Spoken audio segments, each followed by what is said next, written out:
आएंगे कि कितने लोगों का कितना सही हुआ है। मैं यहाँ पे सेट बी का आंसर लेकर आ गया हूँ। जितने सारे ऑब्जेक्टिव है सबका मैं आंसर तुरंत आपको बताने वाला हूँ। जितना जल्दी हो सके आप सभी इस वीडियो को लाइक कर देंगे और दोस्तों के पास शेयर भी कर देंगे। जैसे कि आज फर्स्ट सिटिंग में हिंदी का पेपर था और आपको पता है कि हिंदी में 100 ऑब्जेक्टिव प्रश्न होते हैं जिसमें से आपको 50 करने होते हैं। और ये जो प्रश्न पत्र आते हैं ABCDE करके आते हैं, ठीक ना। तो आपका कोई भी सेट होगा, क्वेश्चन का नंबरिंग इधर उधर रहता है। आप चाहे तो क्वेश्चन मिला सकते हैं, लेकिन मैं इस 20 सेट वाले प्रश्न को मैं कराने वाला हूं। तो चलिए जल्दी से आप सभी जुड़ जाइए ताकि मैं जल्दी जल्दी एक एक प्रश्न को मैं कराते चलूं। देखिए यहाँ पे 100% आपको सभी सही आंसर मिलेंगे। अभी आप तुरंत अपना रिजल्ट निकाल सकते हैं कि आपका ऑब्जेक्टिव कितना सही है।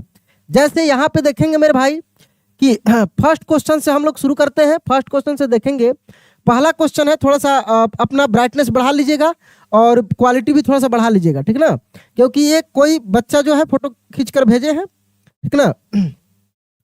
देखिए यहाँ पे फर्स्ट क्वेश्चन है कि हिंदी साहित्य की भूमिका किसकी रचना है?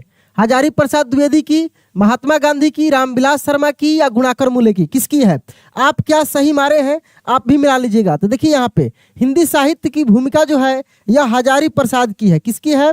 हजारी प्रसाद की जो है यह रचना है, ठीक ना। चलिए नेक्स्ट क्वेश्चन को देखेंगे हम लोग। एक एक क्वेश्चन को खूब बारीकी से हम लोग मिला लेंगे, यहाँ से आप भी ध्यान देंगे, ठीक है। नेक्स्ट क्वेश्चन है, अपरिहार्य शब्द का अर्थ है। यहाँ पे अपरिहार्य शब्द का अर्थ क्या है? यहाँ पे मुद्रा का एक प्राचीन प्रकार, उसके बाद है जिसे छोड़ा ना जा सके, अनिवार्य, उसके बाद है उदारता या भलमन साहब या वर्तमान या उपस्थित। तो सही आंसर आप लोग जो भी मारे होंगे यहाँ से भी मिला सकते हैं। तो आपका जो सही आंसर होगा वह 2 का मेरे भाई बी होगा। क्या होगा? बी होगा। अपरिहार्य शब्द का अर्थ जो होता है जिसे छोड़ा ना जा सके, अनिवार्य, जिसे छोड़ा ना जा सके, बिल्कुल। चलिए नेक्स्ट क्वेश्चन को देखेंगे। सहजात वृत्ति का अर्थ है, सहजात जो वृत्ति होता है उसका क्या अर्थ है? 4 ऑप्शन आपको दिया है, जिसका शेष भी ना बचे, असत्य आचरण, अपने को संतुष्ट करना, जन्म के साथ पैदा होने वाली वृत्ति या स्वभाव। तो यहाँ पे आपका जो सही आंसर है 3 का मेरे भाई बी हो जाएगा, असत्य आचरण।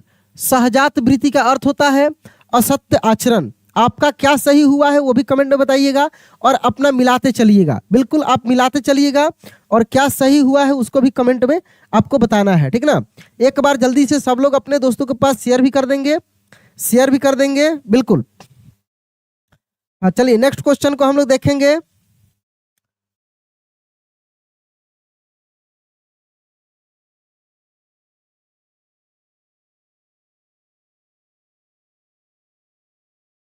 ठीक है, नेक्स्ट क्वेश्चन को देखेंगे। यहाँ पे है आद्य लेख का अर्थ है। आद्य लेख का क्या अर्थ है? अत्यंत प्राचीन प्रारंभिक लेख, या मेरे भाई हाथ की लिखावट, या पहचान, सत्ता, या ध्वनियों के लिखित चिन्ह। क्या होगा? तो यहाँ पे आपका 4 का जो आंसर होगा वह हो जाएगा मेरे भाई ए, अत्यंत प्राचीन प्रारंभिक लेख। यहाँ पे आद्य लेख का अर्थ है अत्यंत प्राचीन प्रारंभिक लेख होगा, बिल्कुल। तो यहाँ पे क्या हो जाएगा? ए हो जाएगा। 5 नंबर क्वेश्चन का आप देखेंगे कि उर्वशी के रचनाकार हैं। उर्वशी के कौन रचनाकार हैं? कुंवर नारायण सिंह है, रामधारी सिंह दिनकर है, बीरेन डंगवाल है, या जीवनानंद दास है। क्या होगा? तो यहाँ पे देख सकते हैं 5 का जो आंसर होगा वह मेरे भाई बी होगा। सही आंसर बी होगा, रामधारी सिंह दिनकर, ठीक ना। आप मिलाते चलेंगे। चलिए आगे देखेंगे। और शाम को आप मैथ के लाइव क्लास में जरूर जुड़िएगा, वहां पे आपके वैसे क्वेश्चन को कराया जाएगा जो आपके कल एग्जाम में आने वाला है।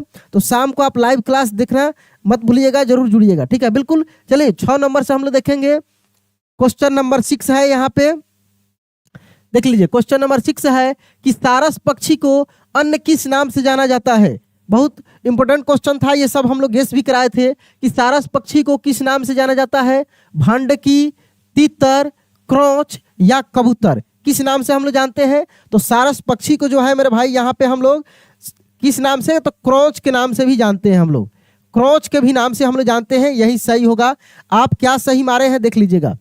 लौट कर आऊंगा फिर शीर्षक पाठ के रचनाकार हैं। लौट कर आऊंगा फिर शीर्षक पाठ का रचनाकार हैं जीवनानंद दास, सुमित्रानंद पंत, प्रेम घन या रामधारी सिंह दिनकर। क्या होगा? तो मेरे भाई यहाँ पे जो सही होगा आपका 7 का जो सही होगा वो ए होगा, जीवनानंद दास। क्या हो जाएगा? जीवनानंद दास हो जाएगा, ठीक है ना। 8 नंबर क्वेश्चन देखिए, शिक्षा और संस्कृति शीर्षक पाठ के रचनाकार हैं। शिक्षा और संस्कृति शीर्षक पाठ के रचनाकार कौन है? यतीन्द्र मिश्र, महात्मा गांधी, अशोक वाजपेयी या अमरकांत। क्या होगा? तो यहाँ पे देख लीजिए 8 का जो आंसर होगा आपका वह बी होगा, महात्मा गांधी। क्या हो जाएगा? महात्मा गांधी हो जाएगा। 9 का देखिए यहाँ पे बहादुर शीर्षक पाठ की विद्या है। बहादुर शीर्षक पाठ की जो विधा है वो क्या है? कहानी, निबंध, कविता या साक्षात्कार। किस प्रकार की विधा है यह? तो 9 नंबर का जो आंसर होगा आपका वह ए होगा, कहानी है। क्या है? यह कहानी है, ठीक है ना। अगला क्वेश्चन देखिए, भारत माता शीर्षक पाठ के रचनाकार हैं। भारत माता शीर्षक पाठ के रचनाकार कौन है मेरे भाई? तो 10 का देखिए दिया है कि बीरेन डंगवाल, सुमित्रानंद पंत, या यहाँ पे दिया है कुंवर नारायण या रेनर मारिया। तो यहाँ पे आपका जो होगा 20 सही आंसर होगा। क्या होगा? 20 सही आंसर होगा। 100% ये सभी सही आंसर है। एक बार आप लोग जरूर मिला लेंगे, ठीक है। ओके, अगले क्वेश्चन को देखेंगे, कुल श्रेष्ठ किस तत्पुरुष समास का उदाहरण है? कुल श्रेष्ठ जो है किस तत्पुरुष समास का उदाहरण है? यहाँ पे संबंध, अधिकरण, संप्रदाय या कर्म। तो 11 का जो आंसर होगा सी होगा, संप्रदान। क्या हो जाएगा? कुल श्रेष्ठ जो है यह संप्रदान का तत्पुरुष समास है, ठीक है ना, बिल्कुल। चलिए अगले क्वेश्चन को देखेंगे, करा कि चंद्रशेखर किस समास का उदाहरण है? बहुब्रीहि या अव्ययी भाव या द्विगु या नय। तो किस समास का है? तो 12 का आप मिलाएंगे कि 12 का ए होगा, बहुब्रीहि। बहुब्रीहि आपका सही है। चलिए अगले क्वेश्चन को देखेंगे हम लोग। इसके आगे नेक्स्ट है कि गाय बैल किस समास का उदाहरण है? द्विगु, कर्मधार, द्वंद या अव्ययी भाव तो यहाँ पे 13 नंबर जो है गाय बैल वह होगा मेरे भाई सी, द्वंद का। किसका? द्वंद का उदाहरण है। हाँ, ठीक है। उसके बाद देखिए, बाजार विशेष्य का विशेषण है। बाजार विशेष्य का विशेषण है। क्या होगा? बोझिल, बरसाती, बादामी या बाजारू। तो यहाँ पे 14 का जो आंसर होगा वह डी हो जाएगा, बाजारू। यानी बाजार विशेष्य का विशेषण क्या है? तो बाजारू है। नगर विशेष्य का विशेषण है। नगर विशेष्य का विशेषण कौन है? यहाँ पे नुकीला या नैतिक, निर्दयी या नागरिक। क्या होगा? तो यहाँ पे 15 का जो आंसर होगा आपका वो होगा मेरे भाई डी। 15 का हो जाएगा डी, नागरिक। क्या हो जाएगा? नागरिक। 16 का देखिए, पर्वत विशेष का विशेषण है। पर्वत विशेष का विशेषण क्या है? प्रांतीय, पर्वतीय, पठित या परीक्षित। तो 16 का जो आपका आंसर होगा वह बी होगा, पर्वतीय हो जाएगा। क्या हो जाएगा? पर्वतीय। शिक्षा में कौन प्रत्यय है? शिक्षा में कौन प्रत्यय है? अन, शिक्ष, आ या अ। तो शिक्षा में जो प्रत्यय है मेरे भाई 17 नंबर का वो है सी, आ। शिक्षा, आ प्रत्यय है, ठीक ना। शिक्षा में कौन सा प्रत्यय है? आ है। इसके बाद देखिए 18 नंबर कह रहा है कि डाकू में कौन प्रत्यय है? डाकू में कौन प्रत्यय है? ऊ है या ओड है या है या डाक है। तो 18 का जो आंसर होगा वह ए हो जाएगा, डाकू में ऊ प्रत्यय है। कौन सा प्रत्यय है? ऊ प्रत्यय है। इसके बाद है हंसोड़ में कौन सा प्रत्यय है? तो हंसोड़ में जो प्रत्यय होगा 19 का ए हो जाएगा, ओड़ प्रत्यय है। हंसोड़ में कौन सा प्रत्यय है? तो हंसोड़ में ओड़ प्रत्यय है, बिल्कुल। हंसोड़ में कौन सा प्रत्यय है? तो हंसोड़ में मेरे भाई यहाँ पे ओड़ प्रत्यय है। इसके बाद देखिए 20 का देखिए, करा कि अवकाश में कौन सा उपसर्ग है? अवकाश में कौन सा उपसर्ग है? जल्दी से मिलाएंगे आप लोग। तो अवकाश में जो है अप है कि अभी है कि अव है कि काश है? तो अवकाश में जो है मेरे भाई यहाँ पे 20 का यह सी हो जाएगा, अ उपसर्ग है, ठीक ना। निम्न में कौन देशज शब्द है? करे कि निम्न में कौन देशज शब्द है? तो देशज शब्द जो है खिचड़ी, कीमत, ईमान या सुमन। तो 21 का जो हो जाएगा वह हो जाएगा यहाँ पे ए, खिचड़ी। देशज शब्द है, खिचड़ी जो है देशज शब्द है। मेरे अध्यापक बहुत भले हैं, इस वाक्य में प्रयुक्त बहुत भले किस पदबंध का उदाहरण है?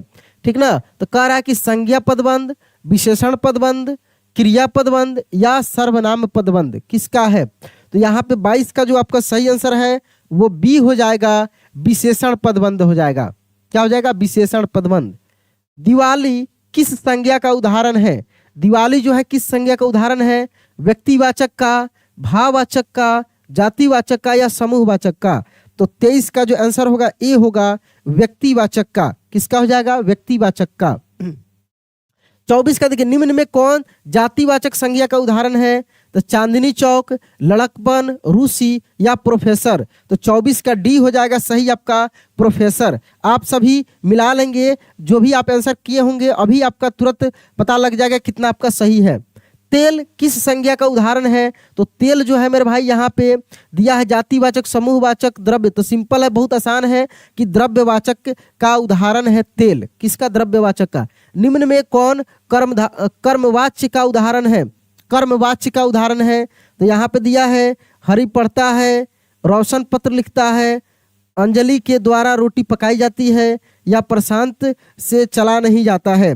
तो 26 का जो होगा सी होगा, अंजलि के द्वारा रोटी पकाई जाती है। यह जो है कर्मवाच्य, कर्मवाच्य क्या है मेरे भाई है, ठीक ना। चलिए अगले देखेंगे हम लोग यहाँ पे कि आजीवन किस समास का उदाहरण है। आजीवन जो है किस समास का उदाहरण है। तो बिल्कुल यहाँ पे देखेंगे कि सही जो होगा 27 का आपका वह बी होगा, अव्ययी भाव। 27 का क्या हो जाएगा, अव्ययी भाव हो जाएगा। 28 का देखिए, नर प्लस इस पदों की संधि है। तो नर प्लस इस, नर प्लस इस क्या हो जाएगा, तो नरेश हो जाएगा, नरेश हो जाएगा, बिल्कुल सही। अ और ई मिलकर ए बनता है और आ और ई मिलकर क्या बनता है पता होगा आपको। धरती कब तक घूमेगी शीर्षक पाठ मूल रूप से किस भाषा में लिखित है। तमिल, राजस्थानी, उड़िया या गुजराती। तो 29 का जो होगा वह राजस्थानी होगा। धरती कब तक घूमेगी शीर्षक पाठ का जो मूल रूप है वो राजस्थानी है, बिल्कुल।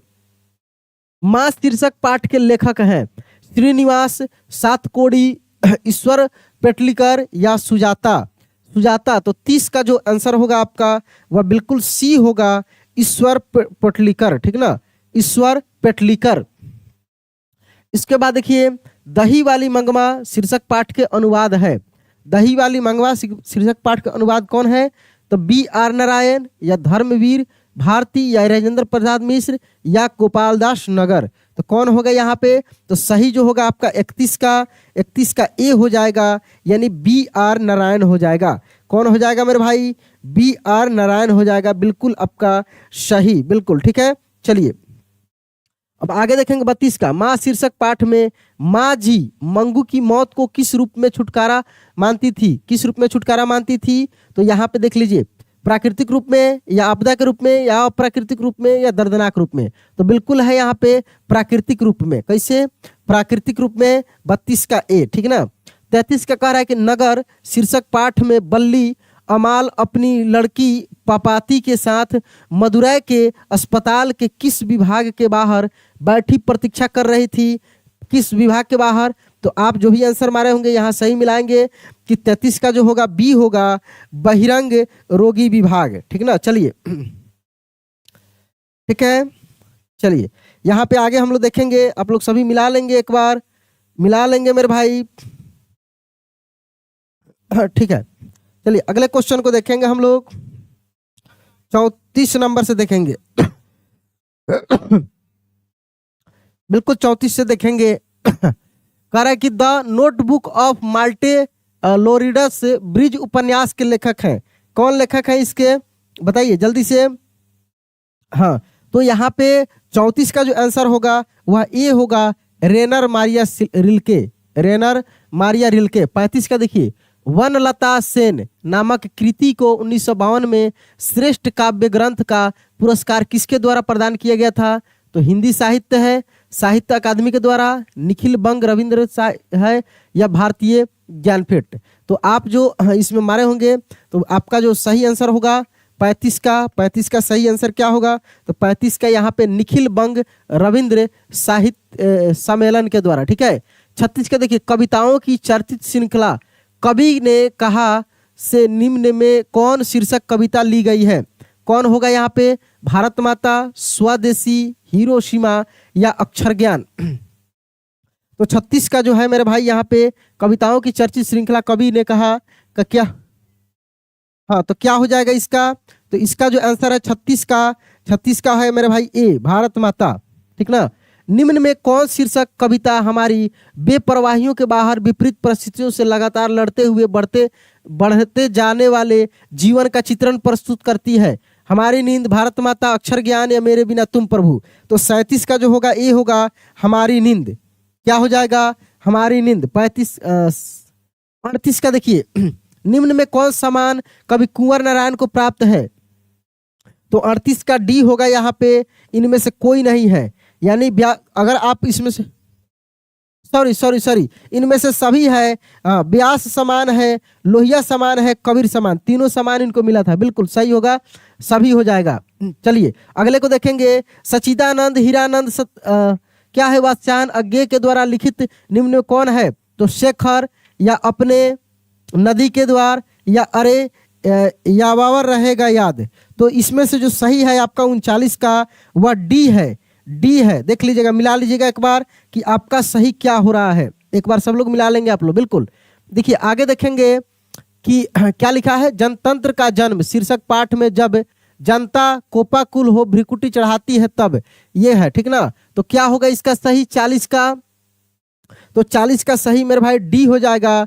भूडोल होता है और बवंडर होता है, भूडोल होता है और बवंडर होता है, बिल्कुल। सभी लोग एक बार वीडियो को लाइक कर देंगे जल्दी से, और जिसका जो भी सेट होगा आप क्वेश्चन मिला लेंगे, एक बार ग्रुप में शेयर कर दिए हैं, हाँ बिल्कुल। परिवर्तन में कौन उपसर्ग है? परिवर्तन में कौन, परि है, परा है, प्र है या प्रति है? तो 41 का जो होगा ए हो जाएगा। क्या हो जाएगा 41 का ए, परि। सुगम में कौन उपसर्ग है? सम है, ठीक ना, या छु है या वी है या गम है। थोड़ा सा जो फोटो मोबाइल से खींचकर भेजा गया है, आप लोग थोड़ा सा क्वेश्चन भी सुनकर मिला लेंगे, उतना क्लियर नहीं है, फिर भी दिख रहा होगा, साफ दिख रहा होगा।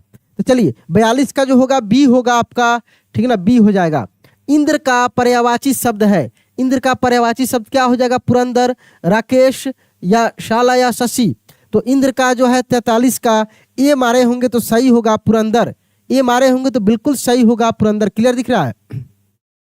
धर का पर्यायवाची शब्द है विनायक, शेखर या ये क्या लिखा है निकेतन, और ये क्या लिखा है जो भी लिखा है, ठीक है ना। तो यहाँ पे 44 का जो है 44 का सही आपका आंसर डी होगा, यहाँ पे निकेतन, ठीक ना। चलिए 45 के देखिए, आनंद का पर्यायवाची शब्द है प्रमोद, कानन, सरोज या मदन। तो यहाँ पे देखिए 45 का जो सही होगा आपका ए होगा प्रमोद। क्या हो जाएगा? प्रमोद हो जाएगा। चलिए अगले क्वेश्चन को देखेंगे हम लोग। कह रहा है कि हाँ, गुड़गुड़ चेला चीनी लौकिकी का अर्थ है। तो यहाँ पे मेरे भाई 46 का जो सही आंसर होगा आपका बी हो जाएगा, बी सही होगा। शिष्य का गुरु से बढ़ जाना, ठीक ना, हो जाएगा। देखिए 47 का देखेंगे, बसंत आया और बाग में फूल खिल गए, किस वाक्य का उदाहरण है? किस वाक्य का उदाहरण है? तो यहाँ पे देखिए ए बी सी डी दिया है, तो इसमें 47 का जो आपका है वह डी होगा, संयुक्त वाक्य का। किसका? संयुक्त वाक्य का। शुभम गोपाल को दूध दे रहा है, यह किस कारक का उदाहरण है? किस कारक का उदाहरण है? तो देखिए यहाँ पे 48 का जो सही आपका होगा वो हो जाएगा बी, संप्रदान। अगर कोई कर्म वगैरह ये सब किया होगा तो गलती हो जाएगा मेरे भाई। 48 का क्या हो जाएगा? बी, संप्रदान। माँ ने बच्चे को सुलाया, यही ना है, यह किस प्रकार कारक का उदाहरण है? तो 49 का जो होगा आपका सही, हाँ राजू मीना जरूर। तो 49 का जो आपका सही होगा वो हो जाएगा मेरे भाई सी, कर्म। क्या हो जाएगा? कर्म हो जाएगा। कह रहे कि बुढ़िया का बहुवचन रूप है, तो बुढ़िया का बहुवचन रूप जो है 50 का वो है मेरे भाई डी। क्या होगा? डी। बुढ़िया का बहुवचन बुढ़िया है, ठीक है, बुढ़िया, हाँ ठीक है। चलिए अगले 51 का है, द का उच्चारण स्थान है। द का उच्चारण स्थान क्या होता है? हाँ तो बिल्कुल यहाँ पे सी होगा, ठीक ना। 51 का यहीं पे था, हाँ सी होगा। 51 का मिला लीजिएगा एक बार, क्वेश्चन कट गया है, सी होगा बिल्कुल। 52 का देखिए यहाँ पे, निम्न में कौन सा क्या है? अच्छा, दंतो ध्वनि है, तो इसका क्या, इसका हो जाएगा 52 का आपका डी हो जाएगा, डी। ई का उच्चारण स्थान है 53 का, देखिए ई का उच्चारण स्थान तालु है। ई का उच्चारण स्थान क्या है? तालु, बिल्कुल। अब देखिए ये क्या लिखा है, मैं दीर्घ मात्रा को 54 नंबर क्वेश्चन का क्या हो जाएगा, तो 54 का डी हो जाएगा। डी, निम्न में कौन जो है अस्प्राय व्यंजन है, ये लिखा है अस्प्राण, तो 55 का डी हो जाएगा। 55 का डी मिला लीजिएगा एक बार आप लोग, थोड़ा सा क्वेश्चन क्लियर नहीं है, मिला लीजिएगा। बिल्कुल, निम्न में किसे द्विमात्रिक स्वर भी कहते हैं, तो 56 का यहाँ पे दीर्घ स्वर को द्विमात्रिक स्वर भी कहते हैं, क्योंकि 2 मात्रा का उच्चारण लगता है, जोड़ लगता है उसमें, ठीक ना। नाद की दृष्टि से जिन व्यंजन वर्षों के उदाहरण में भारत प्रकृति होती है उन्हें क्या कहते हैं, तो 57 का यहाँ पे ए हो जाएगा, ए हो जाएगा। चलिए अगले क्वेश्चन को देखते हैं। यहाँ पे कह रहा है कि केवल मुंह से बोले जाने वाले स्वर वर्णों को क्या कहते हैं, तो यहाँ पे ए में जो दिया है निर्नुनासिक कहते हैं, ठीक ना, ए होगा, निर्नुनासिक कहते हैं, मिला लीजिएगा। इसके बाद निम्न में से कौन अंतःस्थ व्यंजन है, निम्न में से कौन अंतःस्थ व्यंजन है, क्या हो जाएगा, तो ल हो जाएगा। ल जो है अंतःस्थ व्यंजन है, मिला लीजिएगा एक बार, ठीक ना। निम्न में कौन ऊष्म व्यंजन है, तो ऊष्म व्यंजन श है, क्या है, श, जिसको उच्चारण से उष्मा निकलती है, श। निम्न में से कौन पुल्लिंग शब्द है, तो पुल्लिंग शब्द जो है सी होगा, आईना, आईना पुल्लिंग शब्द है। निम्न में कौन स्त्रीलिंग शब्द है, तो 62 का यहाँ पे डी हो जाएगा। 62 का क्या होगा, हाँ, तो 62 के यहाँ पे बी हो जाएगा, चेष्टा, चेष्टा हो जाएगा, देख लीजिएगा एक बार आप लोग, चेष्टा, चेष्टा।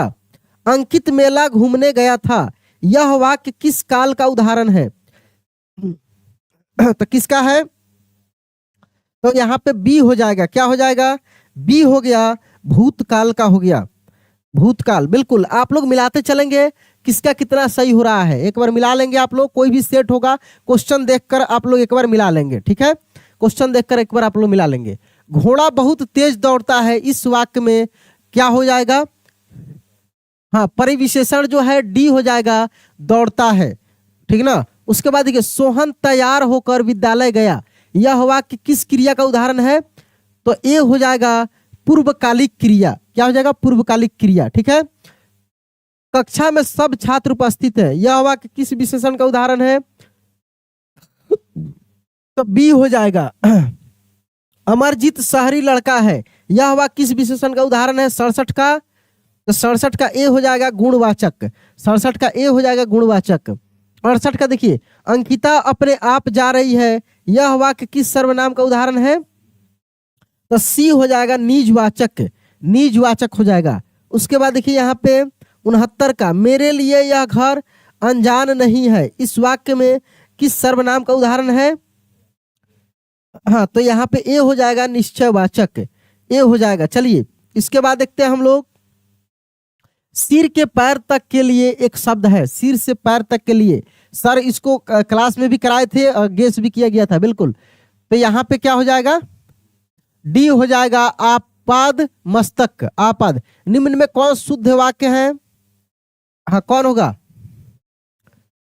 तो बिल्कुल यहाँ पे डी होगा, सुबह हो गया है, शुद्ध वाक्य है। आरंभ का विलोम शब्द है, हाँ, यहाँ पे अंत हो जाएगा, आरंभ का उल्टा क्या होता है, अंत, आरंभ का उल्टा अंत, आप लोग सही माने होंगे। उत्तम का विलोम शब्द क्या हो जाएगा, तो उत्तम का अधम होगा, 79 नंबर, उत्तम का अधम होगा। पंडित का विलोम शब्द क्या होगा, 80 का, तो पंडित का मूर्ख होता है, पंडित का क्या होता है, मूर्ख होता है, उल्टा। कवि सुमित्रा नंदन पंत ने भारत माता का कैसा चित्र प्रस्तुत किया, हाँ, तो बिल्कुल यहाँ पे यथार्थ, सी आपका बिल्कुल सही है, सी बिल्कुल सही है, ठीक ना। इसके बाद देखिए कवि बद्री नारायण चौधरी प्रेम घन के अनुसार किस वृत्ति का विकास चारों ओर हुआ है, तब 82 का ए हो जाएगा, दास वृत्ति का। कवि घनानंद के अनुसार प्रेम का सिद्धांत है, 83 का एक निष्ठा और पूर्ण समर्पण। 84 का देखिए कवि रसखान ने पठित पाठ में राधा कृष्ण के प्रेममय युगल का रूप वर्णन किया, तो यहाँ पे सी हो जाएगा। 84 के सी। 85 के देखिए, हर्ष शोक ते रहे नियारे और नहीं मान अपमान किस कविता से उद्दित है? तो यहाँ पे प्रेम ऐनी श्री राधिका, प्रेम ऐनी श्री राधिका। यहाँ पे देखिए 86 के महात्मा गांधी का सबसे बड़ा हथियार था तो अहिंसा और सत्याग्रह, अहिंसा और सत्याग्रह। बिल्कुल। आगे देखिए, नौबत खाने में इबादत शीर्षक पाठ के अनुसार काशी किसके स्वर पर जाती है? तो यहाँ पे बी हो जाएगा संगीत के। क्या हो जाएगा? संगीत के। बिल्कुल। यहाँ पे देखिए क्या लिखा है, यह आदमी नया गरम कोट पहनकर चला गया विचार की तरह। कविता का बताना है, किसका है? यहाँ पे 88 का बताएंगे आप लोग। तो 88 का विनोद कुमार शुक्ल का है, ठीक ना। अभिनयों में एकांत रचनाकार प्रवास का अवसर किनको प्राप्त हुआ? तो इसका भी अशोक वाजपेयी, ये होगा। 90 का देखिए, बिरजू महाराज का जन्म कहाँ हुआ? तो यहाँ पे लखनऊ में, लखनऊ में। हाँ, राजघराने में आप लोग वहां पे वो नर्तक थे, ठीक ना, लेकिन लखनऊ में उनका जो है जन्म हुआ था। क्या है? परंपरा का मूल्यांकन शीर्षक पाठ के अनुसार साहित्य के निर्माण में किसकी भूमिका निर्णायक है? तो यहाँ पे ए हो जाएगा, प्रतिभाशाली मनुष्य की भूमिका। 92 का देखिए, लेखक अमरकांत का जन्म कहाँ हुआ था? हाँ, तो यहाँ पे ए हो जाएगा, बलिया उत्तर प्रदेश में। 93 ये सभी गेस क्वेश्चन था, कल के क्वेश्चन में ये सब कुछ बताया गया था कि 100% ये सब आएगा। आप किए होंगे तो बहुत अच्छे से आपको समझ में आ रहा होगा। यहाँ पे देखिए, नागरी लिपि शीर्षक पाठ कहाँ से लिया गया है? तो इसका क्या हो जाएगा? हाँ, हाँ, तो डी है, डी है, बिल्कुल डी। यहाँ पे देखिए 94 का देखिए, नाखून क्यों बढ़ते हैं शीर्षक पाठ के अनुसार मनुष्य के द्वारा नाखून काटने की जो प्रवृत्ति है वह किसकी है? तो यहाँ पे मनुष्यता की। सी। संस्कृत, ग्रीक और लैटिन भाषाओं में समानता से मैक्स मूलर को किसने अवगत कराया? तो 95 का बी हो जाएगा, सर विलियम जोन्स ने। ठीक है, बी ही ना होगा 95 का। हाँ, 96 का देखिए, नलिन विलोचन शर्मा की माता का क्या नाम था? तो यहाँ पे रत्नावती शर्मा, रत्नावती शर्मा। 97 का देखिए, डॉक्टर भीमराव अंबेडकर ने किसको भारत में बेरोजगारी का एक प्रमुख और प्रत्यक्ष माना? तो यहाँ पे बी हो जाएगा, जाति प्रथा को, जाति प्रथा को। 98 का देखिए, शोफर किसको कहते हैं? तो यहाँ पे ड्राइवर को शोफर कहते हैं। 99 का देखिए, डॉक्टर भीमराव अंबेडकर का निधन कब हुआ था? तो इसका हो जाएगा तो 1956 है। हाँ, बी होगा। बांग्ला भाषा में खोखा किसको कहते हैं? तो बच्चा को खोखा कहते हैं। तो ये 100 प्रश्न आपके